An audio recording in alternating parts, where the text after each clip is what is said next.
Salut à tous, amateurs de l'horreur, et bienvenue dans ce nouvel épisode. On ne présente plus Bloody Mary, la légende urbaine par excellence depuis des décennies. Pour tout à chacun, Bloody Mary est un fantôme diabolique qui apparaîtrait dans le reflet du miroir afin de faire subir un destin funeste à ses invocateurs. Pour d'autres, il s'agit uniquement d'une invention créée dans l'unique objectif de se faire peur. Et si on parlait de Bloody Mary ?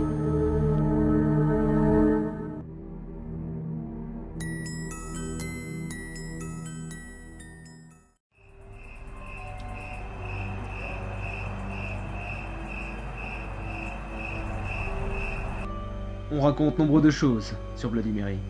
Il n'est pas difficile de trouver une certaine quantité d'histoires à son sujet. Les origines de ce pilier du folklore occidental sont plutôt troubles, tant ceci varie d'une histoire à une autre. Qu'elle soit une jeune fille enterrée vivante, une sorcière condamnée au bûcher, ou encore une femme s'étant suicidée après la mort de son nouveau-né, tout s'accorde pour dire qu'il s'agit d'une femme ayant eu une fin tragique. Depuis, elle réserverait un destin funeste à tous ceux osant l'invoquer, rituel qui consiste à répéter le nom de celle-ci 3 fois devant un miroir, dans le noir complet. Il faut savoir surtout que ce rituel est avant tout pris pour un jeu, destiné à faire peur aux enfants et qui a connu une forte popularité dans les années 70 et 90. La légende de Bloody Mary ne porte pas que du bon internet, puisque de nombreux crimes sont faits en son nom. Effectivement, on rapporte plusieurs cas de victimes dues à Bloody Mary, comme celui très célèbre du 19 mars 1976, dans le Massachusetts, où 2 garçons de 16 et 17 ans, Jonathan et Dylan, décident de jouer au Bloody Mary. Après avoir récité son nom 3 fois et éteint les bougies, selon Jonathan, Dylan s'écria dans la pièce, s'adressant à la sorcière, qu'il avait tué l'enfant de cette dernière. Celle-ci apparut aussitôt dans le miroir, qui se brisa en taillant la joue d'un des adolescents. Ces derniers sortirent de la maison en trombe, et Dylan disparut au fond des bois.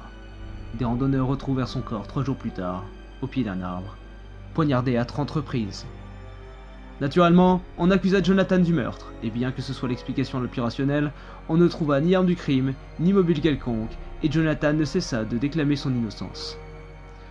Cela étant dit, avec le nombre d'histoires existant et celles-ci se transformant au fil du temps, il est difficile de démêler ce qui est vrai de ce qui est faux.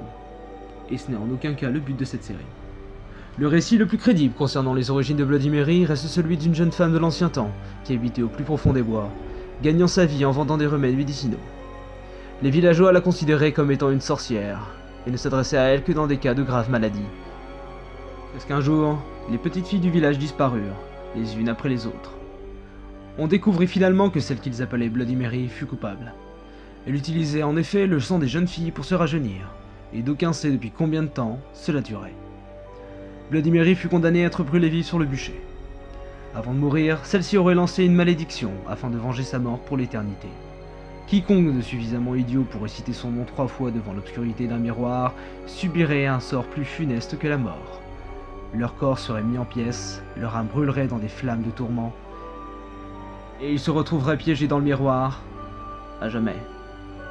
Alors, la prochaine fois que vous vous retrouverez face à un miroir, faites attention aux mots que vous employez. C'est la fin de ce nouvel épisode et on espère qu'il vous aura plu. N'hésitez surtout pas à débattre de ce sujet en commentaire et à raconter vos expériences si vous aussi vous avez participé à ce rituel, vous l'avez déjà expérimenté. N'hésitez surtout pas à vous abonner, à aimer la vidéo et à la partager. Et on se retrouve bientôt dans un nouvel épisode de... Et si on en parlait ?